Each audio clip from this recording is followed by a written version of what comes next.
Hello, beautiful people out there. It's me, Tony Dent, with the Break Free from NPD project. I'm excited to be here. I have a very loosely based idea of what I'm going to talk about today, and it's something that a lot of people don't recognize, or a lot of neurotypical or people who don't struggle with the things that a lot of the people who are following this channel do. And it's all about the word love.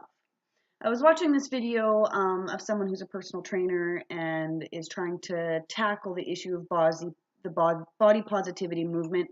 I actually didn't even know what that was. I actually had to Google it.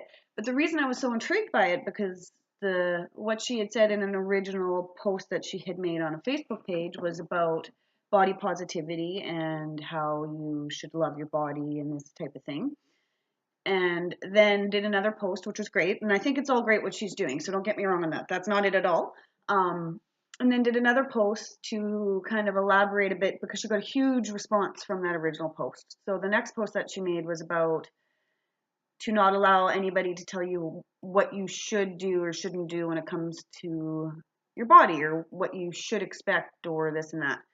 And the one thing that kind of got me, which I mean, 100% I understand where she's coming from, but I guess it made me realize the difference in regards to the way that people who have gone through the type of abuse, whether it's being raised by a narcissistic parent or someone with narcissistic personality disorder, whether histrionics, narcissistic, overt, covert, borderline, all of those things, psychopath even. So those people, to tell someone that is suffering from that, to love your body or love yourself however you think you should, or even just to say to you should love yourself more.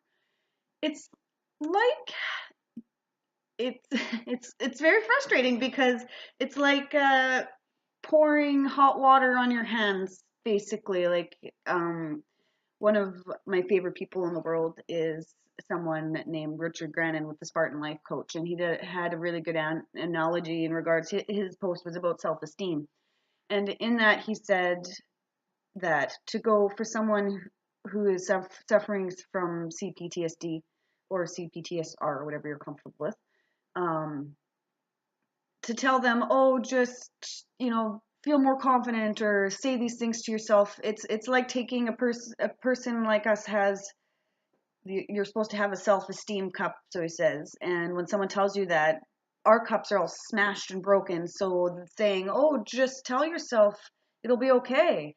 Stay positive. It's like pouring hot tea on your hands. We don't have those cups. To tell someone, oh, just love your body more. However, love your body for whatever reasons you love your body. It doesn't have to fit the stereotype of what it should be, blah, blah, blah. That still is not going to transfer. It just doesn't work. Love your body. The concept of love in itself isn't there for a lot of people that especially are in the beginning stages of their recovery. So just a word of caution for all of you who are trying to make positive movements and make positive changes for clients you may be working with, whether you're in the personal training industry, whether you're in therapy or whatever avenue you're doing to touch people, especially if, like, there's so many people who are struggling with this issue, and because it's so under the radar and so covert, like you would never know the struggle someone's going through, or even if they didn't have an NPD parent or partner or suffering from that form of abuse, it doesn't mean that they don't have underlying messages or a conflict in regards to what love is. There is no there's no set outline of what love is. What the word love comes with so many connotations that to me, what love is, well, I mean, of course, through my recovery, it's starting to change, but a lot of the time it's a form, a way you can control people, you can manipulate people. It doesn't, there's no concept of what that means. So you say, oh, love your body more. And in reality, it's just like a slap in the face, because it would be like telling me, okay, go to Japan and speak Japanese. Well, I don't know how to do that. So you can tell me that, be like, try to get me positive about it, but all it does is make me feel discouraged, and disappointed, and there must be something wrong with me, because that statement, which seems obvious, it seems quite simple, the concept seems simple, but it has no meaning. I don't feel it in my bones because I don't have that framework around what love is.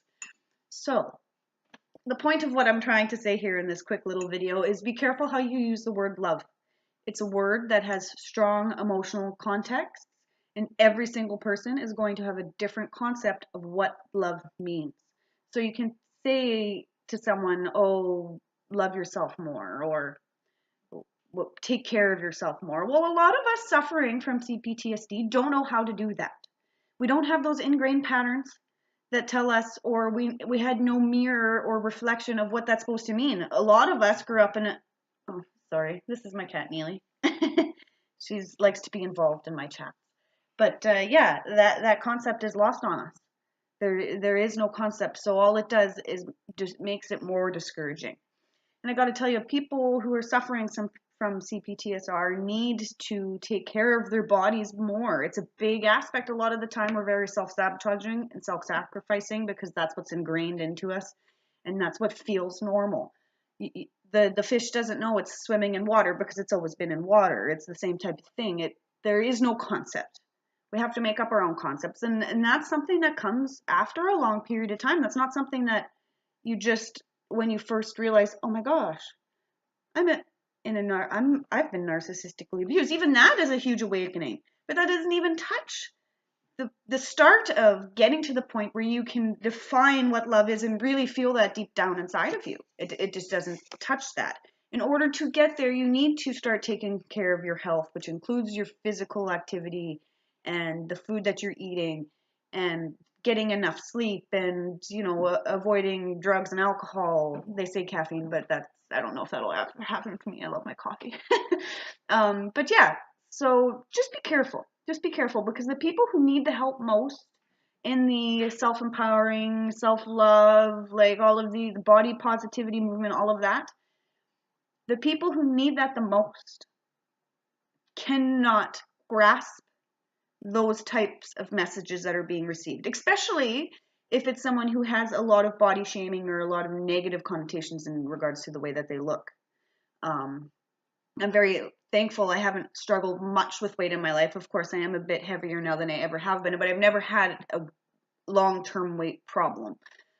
So for me, it's not nearly as a sore point for me. I can only imagine if I've been struggling with my weight for so long, on top of the emotional struggles that I have, to hear someone who is in wonderful shape, who takes great care of themselves, and they look fucking amazing. It's like, okay, clearly there's no help for me. There must be something wrong with me. That goes in our heads constantly as it is. There must be something wrong with me, because look, like if like it just doesn't compute. It's like talking a different language. So yeah, that's just what I'm saying. Be careful the way that how you use the word love or any shoulds. You should never impose a should on anybody, because it's just not fair. It's not fair to say, oh, you should love your body, whether it's big or small. It's not fair, because all it does is continue that cycle of, well, there must be something wrong with me, because not only is there not a drive to do those things, absolutely no drive. It would be like someone who doesn't run and is expected to run a marathon. There's no motivation. There's no motivation to do it, because the self-love is so bashed and smattered, and they're not even that. There's no concept of it. It's gone, right? We have to build that from ourselves from the very beginning. Those things that humans are supposed to just get from growing up, we don't get that. So we have to learn those concepts in a much less neuroplasticity state. We don't have the ability to just absorb things and grasp concept and have it really sink in our brain and our psyche and make those neural pathways. When we get older, it's harder. So we have to work really, really, really hard to build those neural pathways. And when you're trying to learn from people who are speaking a different language, or reinforcing that there must be something wrong with me, because this is never going to work. It's never going to work. To just someone to tell me, just make sure you love your body how it works. Well, no, I don't even love myself. I don't even know how to do that. I don't even know what that means.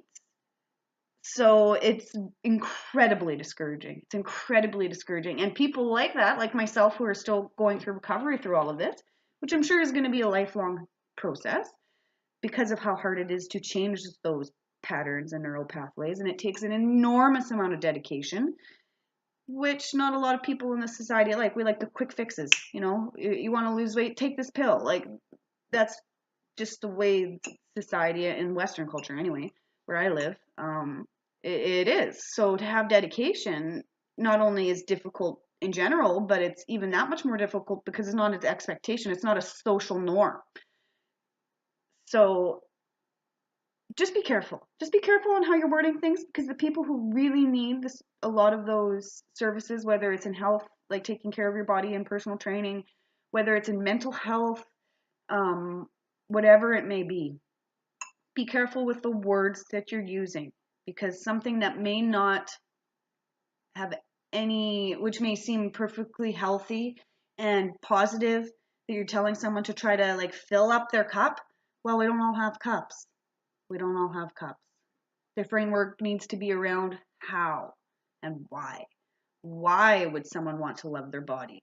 How does someone learn to love their body? Not just saying you should.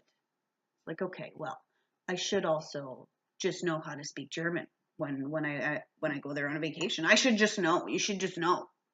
And it's like, well, but I don't. So the motivation for me to go out there and get there, already feeling like there's something wrong with me in that background, that inner critic runs that anyways. And then the outside environment reflecting that back, because you should love your body, or you should feel positive about the way you look, because you should love yourself no matter how you are or how many faults you have. That's not the way we are wired. It's not the way we're wired. So all it does is reinforce there must be something wrong with me. Because logically, well, yeah, it makes sense. Logically, it makes sense, but that's not really what drives us. That's not really what controls us or tells us the value of ourselves. So, anyways, it's a bit longer than I expected on this little brief topic that I wanted to talk about today. Be careful out there, people. All the power to you. Keep helping people out there, but don't forget about us that may not have a cup. Thank you for your time and your attention.